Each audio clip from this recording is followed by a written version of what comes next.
दोस्त, रूस ने बढ़ाई भारत की टेंशन। इस एक चीज ने पैदा की चिंता। अब चीन पर नजर क्यों? रूस और यूक्रेन के बीच लड़ाई तेज होने से सोमवार को तेल की कीमतों में बढ़ोतरी हुई। चीन में ईंधन की मांग को लेकर चिंता बनी रही। अंतर्राष्ट्रीय ऊर्जा एजेंसी ने भविष्यवाणी की है कि 2025 तक ग्लोबल तेल सप्लाई मांग से अधिक होगी। चीन में अक्टूबर में रिफाइनरी थ्रूपुट में पिछले साल की तुलना में 4.6% की गिरावट आई। अंतर्राष्ट्रीय बाजार में क्रूड की कीमतों में सोमवार को देखी गई हल्की तेजी। रूस और यूक्रेन के बीच बढ़ते तनाव के चलते कच्चे तेल की कीमतों में बढ़ोतरी। भारत का तेल और गैस आयात बिल इस वित्त वर्ष के पहले 7 महीनों में 15% बढ़ा। कच्चे तेल क्रूड की कीमतों में सोमवार को हल्की तेजी देखी गई। रूस और यूक्रेन के बीच बढ़ते तनाव के चलते ऐसा हुआ है।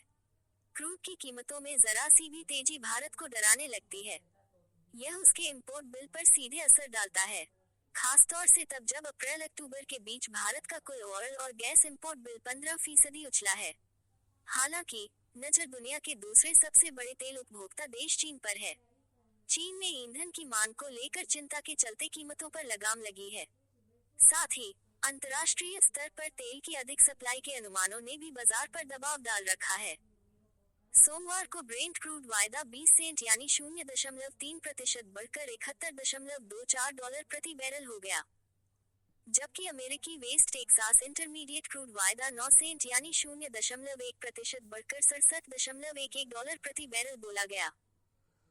रूस यूक्रेन युद्ध में अमेरिकी पॉलिसी में एक बड़े बदलाव के तहत राष्ट्रपति जो बाइडेन के प्रशासन ने यूक्रेन को रूस पर हमला करने के लिए अमेरिका निर्मित हथियारों के इस्तेमाल की अनुमति दी है। Please subscribe and follow.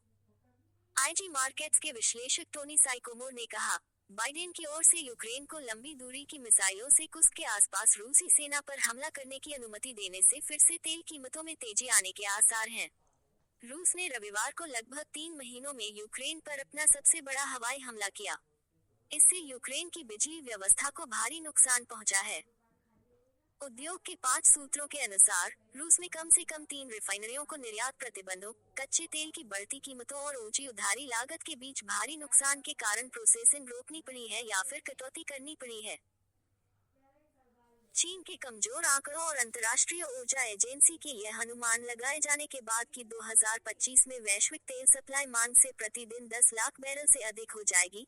भले ही ओपेक जोर से कटौती जारी रहे, ब्रेंट और डब्ल्यूटीआई पिछले सप्ताह 3% से अधिक गिर गए थे। हालांकि रूस यूक्रेन की जंग में तेजी आने से तेल की कीमतों ने दोबारा मजबूत होने के संकेत दिए हैं। क्रूड पर निर्भरता के कारण भारत के लिए इसकी कीमतों में तेजी आना हमेशा खराब ही रहता है। तीसरा सबसे बड़ा उपभोक्ता है भारत। भारत कच्चे तेल का दुनिया का तीसरा सबसे बड़ा उपभोक्ता है। वह अपनी जरूरत का 85% से अधिक तेल आयात करता है। प्राकृतिक गैस का भी भारत एक बड़ा उपभोक्ता है। अपनी आधी से अधिक मांग को पूरा करने के लिए वह आयात पर निर्भर है।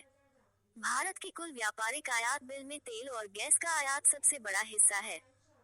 भारत का तेल और गैस आयात बिल इस वित्तीय वर्ष FY25 के पहले 7 महीनों में लगभग 15% बढ़ गया है।